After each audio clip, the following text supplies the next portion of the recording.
Bonjour à tous et bienvenue sur la chaîne. Aujourd'hui, on a la semaine qui a commencé, on a la poussière qui est en train de retomber, hein, tout n'est pas encore fini, et on va pouvoir regarder où on est. Donc on va commencer par parler du marché en général et donc les liquidations de ce week-end. On va enchaîner sur l'analyse de BTC. Et après, on ira voir les altcoins parce que finalement, c'est chez eux que le mouvement a été le plus violent et c'est peut-être chez eux qu'il va y avoir des opportunités dans les jours ou semaines à venir. Donc, on y va. Attention, accrochez vos ceintures. Donc, Bitcoin. On en avait parlé ce week-end, je vous ai fait une vidéo juste après la volatilité. Pour être exact, j'étais en train de la faire quand on était à 116 000 et on s'est retrouvé à 109 000 au bout de 5 minutes de vidéo et je me suis dit je vais arrêter la vidéo et je vais regarder un petit peu s'il y a pas eu de trading à faire. Voilà. Donc j'étais vraiment en plein dedans, j'ai sorti la vidéo un petit peu après et l'idée c'est de réfléchir à ok, on a une volatilité exceptionnelle, qu'est-ce que ça veut dire pour le marché? Et pour avoir regardé ensemble les historiques sur les 4 années précédentes de volatilité supérieure à 13%, il en était sorti que généralement, après ce genre de pic de volatilité, on a quand même le prix qui revient, on l'avait dit ensemble, à peu près à la moitié de la mèche. Et ensuite, la continuation sur les temps daily, elle est dans la logique du marché. Donc, on peut avoir comme ça des gros pics, mais généralement, ce n'est pas un signe qu'on va casser, qu'on fait un bear market ou qu'on part à la hausse. Généralement, sur Bitcoin, je précise sur Bitcoin, c'est le signe que ensuite on va reprendre la tendance. Et si la tendance était baissière, souvent on la continue, ou haussière. Mais en tout cas, ce qui va se passer après aura du sens par rapport à ce qu'on avait avant. On ne va pas avoir quelque chose qui va être nouveau ici, déclenché uniquement parce qu'on aura eu cette mèche. Voilà, ça c'est important à comprendre. Donc quelque part, j'ai envie de dire business as usual. On regarde où on est, on regarde ce qui se passe et on recommence à trade. Voilà, surtout que là, cette fois-ci, visiblement, il y a eu un mouvement, j'ai envie de dire, artificiel, généré par le message de Donald Trump, qui du coup a fait dévisser les marchés financiers qui, eux, ont entraîné Bitcoin. Il faut savoir que ce n'est pas uniquement à cause de ça qu'on a dévissé. Le marché venait de faire un top faible avec des gens qui ont été piégés ici, hein, le fameux BART, hein, vous savez que le BART, on vient, on dépasse, on tient, on fait les cheveux du BART et après, pouf, on vient retracer. Voilà. Ça, c'est une structure technique, oula, c'est horrible. Et bah ici, quelque part, on a eu un BART, puisqu'on est revenu avaler toute la poussée qui était ici. Tout ça, ça a été ravalé. Et regardez à quel point c'est beau, et que finalement, on n'aurait pas su qu'il y avait une news ici ou autre chose, ce serait assez logique. On est parti de là, on est monté, on est redescendu. Point barre, terminé, et maintenant on reprend notre fonctionnement habituel. Également, ce qui était important, c'était de voir comment est-ce qu'on allait ouvrir aujourd'hui. On en avait parlé également, c'était un petit peu la panique, on était quand même descendu très bas, ça pouvait bouger. Et donc il fallait regarder si nos niveaux allaient tenir. Donc nos niveaux c'était la borne basse ici, et la borne haute en haut. Et donc malgré cette mèche, très vite on est venu réintégrer, la borne basse a tenu, et actuellement on a réintégré le range. Donc par rapport à ça, personnellement, je trouve ça plutôt neutre. Et si jamais on estime vraiment que ça c'est considéré comme une déviation, et ça a été très courte, on pourrait assez logiquement venir rechercher le point of control et la borne opposée, comme c'est le cas après une déviation. Ok, déviation ou point of control. Donc voilà, si on techniquement veut regarder ça, ce serait la logique. Du coup sur Bitcoin, je ne vais pas rentrer plus que ça dans le détail. Si je voulais trader mon Bitcoin, qu'est-ce que je regarderais? Je mettrais plutôt sur du plus court terme, ok. Et il y a quand même une chose qui est remarquable. Donc là, je vais regarder mon VWAP. Comme il est lié au volume, il va être très très fort sur la mèche et il est complètement écrasé ici, il ne bouge pas, parce que le volume ici a été très important. Donc, comme le VWAP c'est le dépend du volume, ça ne bouge pas, mais je vois que du coup j'ai mon VWAP qui s'aligne avec ma borne basse, et en plus la consolidation. Donc ici, zone de recharge d'achat, et puis, qu'est-ce que j'ai par ici? Alors c'est tout petit, mais j'ai un tout petit gap CME qui traîne par là. Voilà, donc quelque part ça serait logique. Deuxièmement, sur la bourse, ok, donc le IS, on a eu un gap, donc ça c'était vendredi de la baisse, elle s'est arrêtée ici, la crypto est allée bien plus bas, et on a eu, beaucoup plus que sur le Bitcoin, un gap aussi. Donc la clôture était ici, la réouverture était là. On parle d'un gap de 1,23%. C'est assez énorme sur le S&P. Serait assez logique que l'on vienne clôturer ce gap, ok. Après, comme ce gap est énorme, il est attendu par le marché va pas y aller trop vite. Généralement, il pourrait venir toucher ici en support, temporiser, faire autre chose et revenir clôturer violemment ensuite. Ou alors, il pourrait laisser ce gap ouvert. Ça devient à ce moment-là un gap de cassure haussière. Et je vais dézoomer pour vous et voir là où ça ferait du sens. C'est que sur le S&P, qui est quelque chose de très bullish, j'enlève le volume, raté, pardon, hop et hop. Si on regarde ça comme ça, vous voyez qu'on est dans un beau canal ici ascendant. Et où est-ce qu'on est venu? On est venu sur un support, pile poil le bas du canal, into le VWAP de ce bottom qui est important, voilà, et ça a tenu. Vous voyez ici, oui, bien sûr il y a la mèche, mais là on a le VWAP plus le bas du canal, c'est parfait. Et derrière ça rebondit, donc moi j'ai envie de dire que ça devrait tenir, et pourquoi pas maintenant on va reprendre le petit cours des choses et venir faire notre retracement vers le haut. Ok? Ça, ce serait la logique si l'histoire de la Chine, de tout ce Bataclan est derrière nous. En tout cas, c'est ce que je vois là. Et si je vois ça là ici, c'est que généralement la suite va être à l'achat. Et si l'achat du coup se poursuit, et ben, le marché crypto pourrait en profiter. Même si sur du court terme, on pourrait commencer par une baisse pour venir au moins retester la zone du gap en support. Donc, on va parler des supports. Donc, éventuellement, moi, je serais intéressé pour rentrer sur cette zone-là là, des 11 700. Ok, puis vous voyez qu'ici, sur du court terme, on a l'air d'avoir envie d'y aller. Donc ça, ce serait une zone intéressante qui m'intéresse. Stop loss, un peu compliqué. Je suis sur du swing, donc je pense que je préfère éventuellement attendre si on va pas venir reprendre ce bottom là et après renverser. Voilà, éventuellement je peux accepter un stop loss un petit peu plus grand et ça me donnerait quand même comme cible la porte opposée et donc on verra. Voilà, ratio de 2 c'est quand même correct. Ok, je précise que je fais pas d'analyse, je fais pas de conseil d'investissement, faites ce que vous voulez, mais c'est comme ça que j'aborderai cette situation. En termes de résistance, et ben on fait la même chose dans l'autre sens. On prend le VWAP depuis le top. Ok. On voit également cette fois-ci, alors là je n'ai pas fait de Fibo, on aurait pu le faire. Il y a 382 qui est là, qui nous attend, qui est sympa. On prend à l'envers, on prend le top, on prend le bottom. Et là, on voit qu'on a du joli, puisque j'ai un alignement très très fort, qui est alors, très très fort, on va le voir encore plus fort. J'ai au même endroit le point of control de toute cette zone, donc la zone de volume, qui est alignée avec le CC, la zone 0,106, 0,118, plus le VWAP, plus ici cet ancien niveau support, résistance, pardon, qui pourrait à nouveau jouer en support ici, ou en pardon résistance. Donc là, j'ai quand même quelque chose qui est fort, et sur Bitcoin, à mon avis, les 117, 118 vont être un vrai challenge. Par contre, si ce niveau est franchi, on commence à, je pense qu'on pourra s'attendre à au minimum le retest des 120 et après les 120 la TH. Voilà, simplement niveau par niveau. Voilà pour Bitcoin. Donc si je fais un résumé sur Bitcoin, ok, nous sommes actuellement dans une zone de no trade puisque nous sommes au milieu de ce range du volume qui est contenu entre les deux bords. Donc pour l'instant, il faut être patient, ok.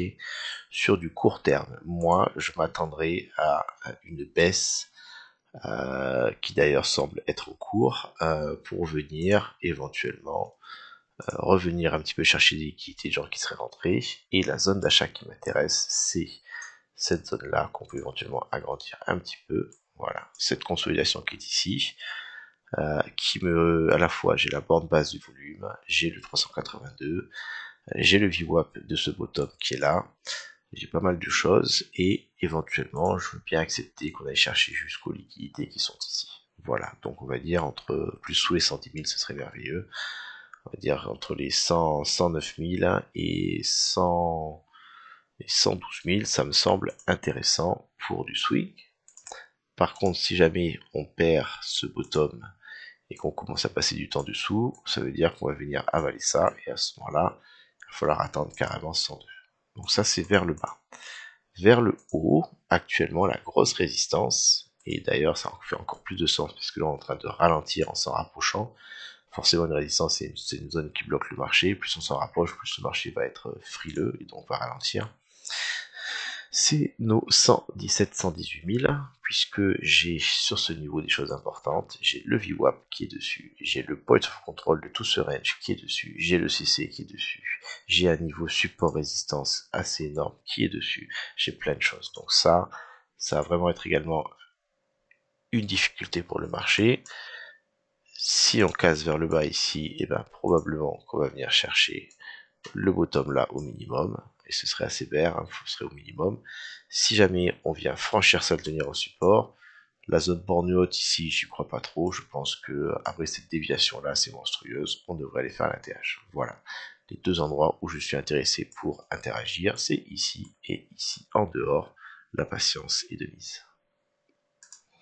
Et maintenant, on va parler un petit peu plus du marché des altcoins. Et dans le marché des altcoins, les choses sont très différentes. Autant Bitcoin a dévissé fortement, c'est sûr, 17% en quelques heures, c'est énorme. Autant sur les altcoins, les choses ont été beaucoup plus violentes, avec des fois des moins 70, moins 80%. Et ça a des conséquences très très différentes de Bitcoin. Autant sur Bitcoin, je pense que ce genre de mouvement est un reset de l'open interest, c'est-à-dire que pas mal de gens, trop de gens probablement étaient longs, donc ils se sont fait punir, voilà, ils avaient parié à la hausse, on est descendu, ils ont commencé à saigner à partir vraiment de la question du range, et à partir de là, avec l'impulsion qui a été donnée, ben, pourquoi est-ce qu'on est allé? C'est pas que ça a vendu, vendu, vendu. Ici, c'est pas des gens qui ont vendu faire descendre. Après, soit liquidation, liquidation, liquidation, et c'est parti. Et à partir de là, ça s'emballe et ça part. Donc sur Bitcoin, ensuite on revient au point de départ. À partir de là, entre guillemets, on a fait notre reset, on a sorti les gens. Ce qu'il faut comprendre, et c'est important, c'est que sur d'autres tokens, je vais prendre l'exemple ici de BNB, ok, sur BNB, les choses ont été beaucoup plus violentes. BNB a retracé de 28%. Et encore, ça c'est une chose, mais je prends Tao. Tao, on va voir également après. Tao, lui, a fait une baisse de 63%. Sur ces marchés-là, ce qu'il faut comprendre, et c'est très important, c'est que à chaque fois, et vous le savez, il faut réfléchir aux conséquences, à chaque fois qu'il y a un acheteur, il y a un vendeur. Ok, à chaque fois qu'il y a un acheteur, il y a un vendeur. Quand on parle de 20 milliards de liquidation sur l'ensemble du marché, c'est pas de l'argent qui s'est volatilisé qui a disparu. Pas du tout. L'argent du coup de tous ceux qui sont fait liquider, qui ont vendu au marché dans leur longue, ils sont vendus, vendus, vendus, vendus, vendus, vendus, vendus, vendus, vendus, mais il y a des gens en face qui ont acheté.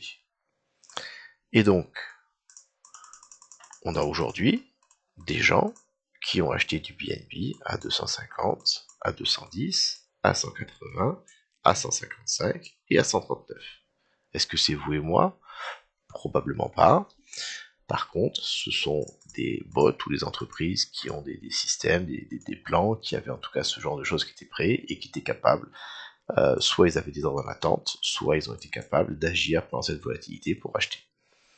Et aujourd'hui, ces gens, donc, ont avalé une grande partie du BNB, du Tao, de plein d'autres choses. Et sur les altcoins, il faut comprendre qu'il y a quand même un gros volume qui est exécuté sur l'ensemble des tokens disponibles, puisque tout ce qui est liquide, si vous avez donc du coup un actif, je prends l'exemple là on va prendre l'exemple là du Tao, sur l'ensemble, sur les 100% des Tao, peut-être qu'actuellement, il n'y en a que 20% qui sont liquides, c'est-à-dire que l'on peut déplacer. Ceux-là, ils sont peut-être sur des cold wallets, ou alors ils sont sur des exchanges, mais en tout cas, ils ne sont pas disponible à l'achat ou à la vente parce qu'il n'y a pas d'ordre prédéfini pour l'un ou pour l'autre. Donc si vous avez du Tao sur votre compte et que vous n'avez mis aucun ordre d'achat ou de vente, le Tao ne bougera pas. Il y a la baisse qui vient, le prix remonte, revient au point de départ, il ne s'est rien passé. Votre Tao n'est pas liquide. Le Tao qui est liquide, c'est celui où j'avais mis un ordre limite de vente ou un ordre limite d'achat, ou alors quand j'avais des positions sur les dérivés ouvertes, avec des liquidations possibles. Donc ce Tao qui était liquide a été liquidé, entre guillemets, donc il a été sorti, et il est passé des mains de ceux qui s'étaient mal positionnés aux mains de ceux qui s'étaient bien positionnés. Et maintenant que tout ça a été pris, pour peu que ces gens du coup sont contents, on a acheté le Tao là où on voulait, c'est-à-dire sur du gros support pluriannuel, et ben éventuellement ils vont le prendre, ils vont le mettre dans la partie in the pocket, c'est à moi, je suis fin content, et on n'y touche plus, parce que maintenant on attend autre chose. Et à ce moment-là, notre Tao, et ben il est encore moins liquide, parce que sur les 20% qui étaient liquides, peut-être que maintenant, voilà, il y a 20% de liquide, ben tout ce qui a été acheté, peut-être que les gens du coup l'ont mis en stock, il n'y a plus que 10% de liquide actuellement. Et donc le Tao va pouvoir monter facilement, si en plus vous additionnez à ça, le fait que tous les gens, tous les retails, qui sont pas si nombreux que ça, mais qui font un petit peu de volume à la fin, ils se retrouvent à se dire, punaise, ça m'énerve, j'avais acheté du Tao, ça faisait un an que je le holdais, ce truc qui ne faisait que baisser, baisser, baisser, alors que le Bitcoin montait, ça m'énervait, et ça y est, enfin, il est en train de pumper, et moi je me suis fait sortir. Donc qu'est-ce que je fais? Bah, je vais racheter haut, hein, forcément, et donc pendant que les gens rachètent, bah, le prix continue à monter. Voilà, la smart money, elle a acheté sur des niveaux très très importants. Vous voyez, techniquement, c'est pas du hasard. On est venu prendre les deux mèches et on a bloqué ici. Hein. Il y a plein d'altcoins, c'est comme ça. Et derrière, ben, la liquidité a été retirée, donc on peut monter facilement avec un volume qui est relativement faible. Je vais vous montrer ici. Hop, on va enlever ça. Vous voyez, on a eu la grosse mèche qui est ici, et actuellement on a une bougie ici hebdomadaire par exemple qui est monstrueuse. Pardon, excusez-moi, on est en daily. On a une grosse bougie daily ici, avec ce volume là. Et par le passé, des bougies de ce volume, j'en ai eu plein, mais j'ai pas du tout cette taille là. Donc c'est bien la signe que on arrive à bouger avec pas trop de volume, et donc la liquidité elle a été absorbée, transférée, et maintenant ça va être facile de monter. Donc ça a une conséquence importante, c'est que pour certains tokens, on a eu probablement la capitulation qui est tant attendue. Donc pour ceux qui éventuellement n'en ont pas entendu parler, ou peut-être pour ceux qui en ont parlé, il y a un fameux monsieur Wyckoff qui a émis une stratégie sur les phases d'accumulation et de distribution. Donc vous avez des ranges qui peuvent être posés, et à un moment donné, quand vous venez prendre le range par le bas, vous avez la capitalisation. Si jamais on réintègre après derrière, on peut avoir enfin la sortie. Donc si je vous donne l'exemple qui donne sur Tao ici, on avait un range qui a duré pendant longtemps, suite à cette contre-impulsion, il y avait besoin. Et pour pouvoir faire sortir de ce range, ben, voilà, le fait d'être venu ici prendre l'équité du range avec le volume, ça y est, l'accumulation est complètement terminée. Et donc je m'attendrai à ce que Tao puisse monter très haut. Le fait que maintenant on va aller voir pas mal de patterns. Donc pour faire un résumé de ce qu'on vient de voir ensemble, le mouvement sur Bitcoin a été important. Autant sur Bitcoin, je pense que c'est juste une décharge du levier et de ceux qui étaient trop engagés en longue qui sont fait sortir, et Bitcoin va continuer à faire ce qu'il faisait avant. Voilà, on a juste fait un nettoyage et on va reprendre là où on en était. Autant pour des altcoins qui ont connu une volatilité exceptionnelle, il est possible que ce genre de mouvement déclenche chez eux maintenant des phases nouvelles, et notamment soit des capitulations, soit des chutes importantes avec une perte de support qui devient une résistance et donc une mort entre guillemets du token, soit pour d'autres, et c'est plutôt le cas actuellement, on a des déviations après des gros ranges de type Wyckoff accumulation, gros range, la déviation réintégration, et derrière ça peut déboucher sur des gros rallyes, et en tout cas, au-delà de la notion d'alt-season de marché, ça peut donner lieu pour moi à des nouveaux pumps, en tout cas des nouvelles phases haussières, parce que ces graphiques attendaient, je pense, ce déclic pour pouvoir activer tout le reste. Et c'est pour ça que maintenant, on va voir ensemble différents graphiques, je vais donner mon point de vue, comment je l'aborde, et ce que ça veut pour moi, ce qui peut être intéressant ou pas. Donc, on y va. On va commencer avec le premier des altcoins, le chef, le boss, Ethereum. Ethereum en weekly. Je vois ça, et ben écoutez, je vois rien de particulier. On a eu la bougie, on est revenu, on est toujours au-dessus du range. Pour l'instant, on galère, mais Ethereum, pour moi, ne va pas être affecté comme les autres, parce que finalement, la baisse, elle est dans le domaine de l'habituel. Vous voyez, on a des bougies des fois qui étaient monstrueuses ici, grosse bougie repayée, bougie baisse, donc pour Ethereum, je ne verrai pas forcément de différence. BNB, donc BNB, et là où c'est intéressant, on va se mettre en weekly, d'accord, on va tout regarder en weekly pour commencer. Donc BNB, on a une carte hyper bullish, d'accord, accumulation, pump, accumulation, pump, accumulation et actuellement pump. Donc, il fonctionne dessus. Par contre, ce pump, si vous pouvez voir, on est actuellement sur une zone très haute et le BNB était très très bullish. Ce qui est intéressant, c'est que BNB avait fait un ATH. Donc, on va se mettre en 4 heures même. On avait fait un ATH, enfin ATH sur ATH sur ATH sur ATH. On a eu la grosse mèche et derrière, on vient de refaire un ATH. Donc ça, je vais le prendre de deux façons. C'est pas un très bon exemple qu'on ait commencé par ça, mais c'est important. Ici, sur le BNB, ce que j'imagine, et d'ailleurs c'est en train de se faire, ça veut quand même dire que le token est très bullish, puisque c'est un des rares qui a fait un ATH aujourd'hui, alors qu'on vient de faire un breakout sur le marché. Donc ça a payé très fort. Donc ça c'est un signe de force. Okay, on a des tokens qui eux se cassent la figure et qui sont baissiers et qui sont là. On est très très très loin de la TH. Okay, BNB non. Donc vous voyez bien la différence entre un BNB et un Atom, paix à son âme. Par contre, qu'est-ce qu'on est venu faire? Et ça reste du trading. Regardez, regardez, regardez. On va mettre ici, ça c'était l'ancien top. Voilà. Je mets, non, j'aurais dû mettre key level. Ici, on va regarder en 15 minutes. Et notre BNB est venu prendre l'ancien ATH et depuis, on a une réjection. Personnellement, je voulais l'enlever, mais j'ai shorté du coup ça. Techniquement, psychologiquement, je ne l'aurais pas fait. Mais après avoir vu cette réjection, j'ai shorté du coup la réintégration. Et actuellement, je suis content de mon idée, tout simplement. Après, est-ce que ça veut dire que BNB a fait un top et va partir enfin faire le retracement assez sain qui pourrait nous ramener carrément jusque... regardez, faut comprendre, c'est que, vous voyez, vous avez impulsion très forte, et très forte, retracement peut être très fort. Impulsion très forte, retracement, c'est quand même énorme ça. Donc vous êtes ici pareil, regardez, impulsion très forte, et on a un retracement seulement partiel sur le CC. Donc actuellement, pourquoi pas, imaginez, suite à l'impulsion qu'on a eu ici, un retracement sur, voilà, le CC n'a pas été touché là, mais on pourrait avoir un retracement en profondeur, après une impulsion aussi forte, à voir. Mais ça, c'est pas le thème de la discussion actuelle.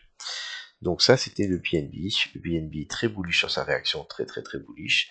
Par contre, personnellement, je le verrai retracer pour l'instant, au moins sur le court terme, parce que il nous a fait ça, et ça, c'était comme le Bitcoin à son ATH des 126 000. Ça, c'est la signe un petit peu de l'essoufflement. Tao. Donc Tao, très très intéressant également, et très technique. On est venu, donc vous avez beaucoup de gens qui disaient Tao, tout le monde l'avait vu partir à 50, jusqu'à quasiment 776, et j'ai plein de gens, j'ai plein d'amis qui ont acheté du Tao là-dedans, et qui roll dans 10 ans, vous allez voir, quand un Bitcoin va faire son ATH, Tao va être à 3000, Tao c'est que le début. Le problème c'est que Tao, il a juste fait un gros run en avance, Donc ça c'est très intéressant, ça veut dire que fondamentalement le projet est très intéressant. Et après avoir fait cette poussée, Tao avait besoin de range, il avait besoin de temps pour reprendre du temps, pour reprendre de son souffle entre guillemets. Et un range, généralement, va déboucher forcément sur une cassure soit haussière, soit baissière. Ici, on a une tentative de cassure baissière, et cette tentative de cassure baissière n'a pas du tout fonctionné, puisque derrière, on a eu un rebond très très bullish. Voilà. Et donc, Tao, potentiellement, grâce à ce bottom qui a été posé, même si on pourrait venir retracer sur du court terme, il me semble probable que le bottom ait été posé ici, et que l'étape suivante pour Tao soit de venir avaler les liquidités qui l'attendent, c'est-à-dire cet énorme alignement qui est là, ça ce serait une première étape, et ensuite venir prendre ce qui traîne là-haut, tout simplement. Voilà. Alors, bien sûr, ça dépend du marché. Si Bitcoin nous dit, bah en fait, je suis en train de faire un dead cat band, que je suis même front run, et puis qu'on va partir à 70 000, je pense que tu vas avoir du mal à tenir le coup. Ce serait un peu de choses que de le dire, mais en tout cas, potentiellement, si le marché part vers le haut, je pense que Tao va largement surperformer le marché suite ici à cette déviation que l'on a eue et au rebond que l'on a derrière qui est en cours. Et regardez sur quoi est-ce qu'on a bloqué. Ben, c'est très technique, on a notre borne, on a ici la borne haute et actuellement, je vous le montre, et ben on est venu bloquer pile poil dessus. Voilà, le technique, le technique, le technique. Voilà, il n'y a pas de miracle. Après, où est-ce qu'on va redescendre? Enfin, c'est pas le cas, mais on est là. Tao, on passe. Solana. Solana, écoutez, Solana, là où on est, je suis pas fan du tout. Solana, il a fait un ATH, contrairement aux autres. On avait un beau range. La mèche n'est finalement pas si profonde que ça. Elle ne débouche sur aucune prise de liquidité majeure. Sur Solana, je ne vois pas comment ça serait un signe de transfert, de capitulation Solana. Ça a déjà eu lieu, et ça a eu lieu ici. Ça, c'était très fort, puisqu'on est venu passer sous les 100 psychologiques. On est venu prendre toutes les liquidités de ce range qui était là. Et d'ailleurs, la réaction était superbe.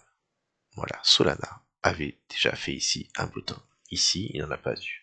Donc Solana, je n'imagine pas qu'il chiffre d'autres tokens en venant faire de la folie si on devait monter.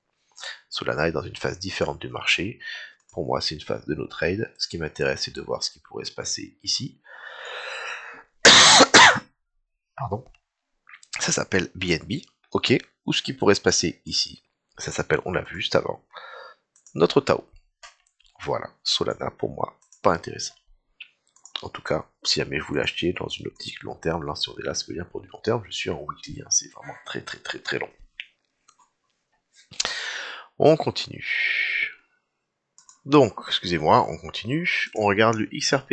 Alors, XRP, pas évident. Donc là, par contre, on a une vraie volatilité de malade avec un moins 73%. Donc ça, clairement, c'est venu avaler beaucoup de choses. XRP venait de faire un ATH et ensuite encore un autre. ATH ici, regardez encore une fois, j'insiste dessus. Vous avez un ATH, vous avez le marché qui était en train de monter mais qui commence à ralentir, on vient prendre un TH et derrière on retrace. Ok. Ici on avait un TH, le marché est monté ceci, on prend la TH. Alors oui c'est en weekly, oui ça a pris du temps, mais une fois qu'on repasse en dessous, vous avez des opportunités, vous avez un signe, si vous n'aviez pas vendu près des profits, qu'il faut le faire, parce que sinon le marché il risque de repartir assez fortement. Voilà, c'est un exemple. Ici on a baissé, on est revenu à peu près au point de décrochage, un petit peu avant. Voilà, c'est compliqué. Bien sûr, j'aurais aimé acheter ici, mais là c'est pas le cas. On est déjà très haut. Moi, nos trades, on est ni en haut ni en bas, ça m'intéresse pas. YGG, voici un exemple que je vous montre pour moi qui est très intéressant. Ok, je rappelle, je suis pas un conseiller en investissement, vous faites ce que vous voulez, mais qu'est-ce qui me plaît là-dessus? Donc pour que ce soit plus facile à voir, je passe en logarithmique parce que là on va pas trop voir. On est en logarithmique, hein. Si vous ne savez pas ce que c'est pas grave, grosso modo c'est la même chose. J'ai un très beau, pour moi, support, d'accord? Je vais pas appeler ça un range à plat, quoique quasiment, mais surtout j'ai un support qui était ici, qui était bien respecté. On est venu, support, support, support. Donc on n'était pas baissier, on n'était pas en train de faire des points plus bas. On avait un support qui tenait. Donc ça veut dire qu'on avait une accumulation probablement de baleines sur ce niveau. Ensuite, on avait déjà eu un petit peu de rebond, pourquoi pas. Et là, on est venu mécher dessous. Donc, ceux qui avaient les mains faibles, entre guillemets, qui payaient le support, peut-être qu'ils se sont fait sortir, mais ça a été payé et ça a réintégré. Ce genre de structure, moi j'ai appris, je vous conseille, on n'achète pas quelque chose, alors c'est compliqué parce que là c'était très spécial, mais quand ça se produit lentement, on n'achète pas quelque chose qui casse par le bas. Quelque chose qui casse par le bas, c'est quelque chose qui vient de perdre un support, c'est quelque chose qui est baissier, et je vous le montre encore, désolé à Tom, mais tu vas faire l'exemple pour tout le monde, d'accord? Quelque chose qui casse des supports vers le bas, c'est quelque chose qui est baissier. Ok, regardez, là on est là actuellement. On avait un support, on casse par le bas, boum, et on casse par le bas, et on casse par le bas, et on casse par le bas. Donc vraiment, vous n'avez pas envie d'acheter en dessous d'un niveau qu'on vient de casser. C'est déconseillé. Vous faites ce que vous voulez, moi je déconseille. Donc je reviens sur mon grec GG. Ok, on a cassé par le bas, mais depuis, petit souci, j'arrive plus à afficher à droite, donc je vais juste faire manuellement, on a réintégré au-dessus. Donc ça, potentiellement, je reviens sur mon monsieur Wyckoff, voilà, potentiellement, on est là. Ça veut pas dire qu'on va monter to the moon comme un Tao, hein, ça c'est très rare, mais ça veut dire que potentiellement, on verra pas plus bas pour longtemps. En tout cas, c'est possible. Donc, c'est intéressant pour moi actuellement. J'ai acheté du YGG, je vais rentrer un petit peu dans la baisse, mais je suis intéressé par ça, parce que si le Bitcoin du coup performe, je pense qu'il va surperformer. Donc ça m'intéresse. Autre chose qui peut être intéressant, je vous le montre, le sushi, ok, donc là on est en weekly, pareil, on avait, alors c'était une autre époque, hein, mais là le season sur BNB sushi était très très fort, et depuis, il est très faible, ok, il est très bas, mais, regardez, on avait clairement, ici, sur le niveau des 0,46, support, support, et regardez ici, on est venu juste passer dessous, boum, regardez la réaction qu'il y a eu. Là, on n'est pas passé dessous, on est revenu mécher sur le support. Boum, la réaction. Et ici, actuellement, on a méché dessous et on a repayé rapidement. C'est ça qui est intéressant. Ça a été défendu.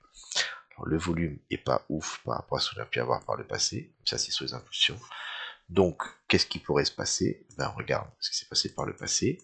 Est-ce qu'on va avoir un pump dans les 24 heures qui viennent? Pas du tout. Pensez bien, je suis en weekly.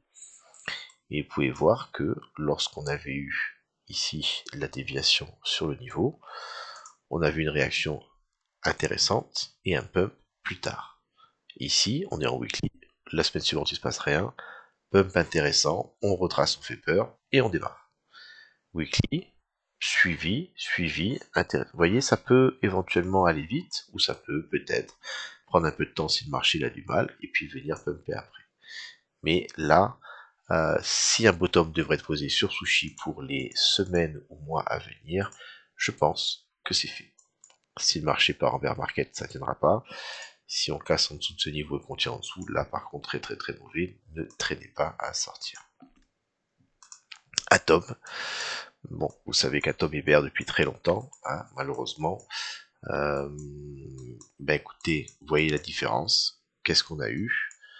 On avait donc un support ici qui avait tenu, qui avait été cassé par le bas. Ici, on est venu mécher, la réaction est bof. Et ici, regardez, on a fait cette mèche. Et actuellement, on est toujours sous le support. Donc ça, c'est un signe que Atom est toujours faible, que les acheteurs sont lents à se remettre en place. Et pour moi, c'est un signe que même si maintenant, il peut éventuellement, si le marché monte et que tout le monde, c'est possible qu'il fasse son petit pump, mais je suis moins intéressé par ça que par ça. Ça paraît pas grand chose, mais ici, je vais enlever le logarithmique.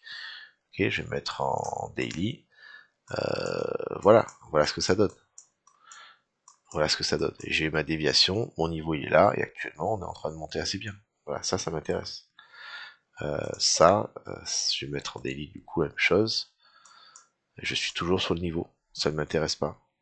Si on repasse au-dessus, peut-être qu'Atom va nous faire un petit peu de performance pendant quelques temps. Mais je pense qu'il y a plus bullish que lui pour les raisons que je vous ai dites. Voilà, ça fait une grosse vidéo, mais j'espère que ça vous a intéressé. On a vu différents altcoins, il y en a plein. Éventuellement, des fois, vous pouvez me demander dans le chat s'il y a quelque chose qui vous intéresse. Pas le chat, je vais prendre dans les commentaires. Et puis, on peut regarder ça ensemble. Pourquoi est-ce qu'il y en a un qui sonne? Ben, vous allez voir. Regardez, c'est juste ici. C'est le petit bonus de la fin. On va passer là. On va venir en 5 minutes. Qu'est-ce qu'on est venu faire? Rater. Et c'est assez logique. Où est-ce que tu es, mon petit gap? J'avais un gap sur le CME que je ne retrouve pas, bien sûr, forcément, quand on en parle, on ne l'a pas. Voilà, il était là, regardez. Voilà, on avait un gap qui était très difficile à voir. On a eu la clôture ici. On a eu l'ouverture ici. Donc on avait un gap dans cette zone. Actuellement, le prix est sur le trait vert qui est juste là. On vient de clôturer le gap CME. Et si jamais on se met à remonter dans les minutes qui suivent, ça ne me surprendrait pas du tout. Voilà, on va regarder ça ici en minutes sur BTC. Les minutes c'est moche, je sais, c'est pas votre habitude, je sais aussi. Et regardez de quoi je vous parle. Voilà, on a baissé, on est revenu, bon voilà, passons, on va passer. Écoutez, voilà pour la vidéo d'aujourd'hui. Si je devais faire un résumé de la partie que je viens de vous montrer sur les altcoins, je dirais que si on doit croire à un marché qui continue à monter ou à latéraliser, ou si on croit également que le marché dans sa configuration actuelle n'est plus autant corrélé qu'avant, mais que maintenant on peut avoir des tokens qui pumpent en dehors de la performance de BTC. Alors bien sûr, si BTC nous fait un truc comme ça, tous les altcoins vont mourir d'une manière extrêmement violente et horrible, que ce soit bien clair, d'accord. Mais on a vu que on a des tokens qui ont une temporalité différente, parce qu'ils ont pumpé plus tôt, parce qu'ils ont range longtemps, et qu'ils attendaient le moment opportun pour pouvoir faire leur rallye. Et donc personnellement, vous pouvez regarder token par token, ce que j'ai vu, je pensais intéressant, parce qu'il faut comprendre, mais il y en a certains comme celui-ci, que je vois plutôt bullish. Celui-ci, BNB. Par contre, malgré ce pump, que au moins sur du court terme, je vois plutôt ralentissement. Même si pour le long terme, c'est quand même très très fort ce qu'il a fait. J'aime beaucoup l'UYGG, voilà. J'aime également le sushi, je n'aime pas l'atome, le XRP, no trade, etc., etc., etc. Bonne soirée, bonne journée à tous.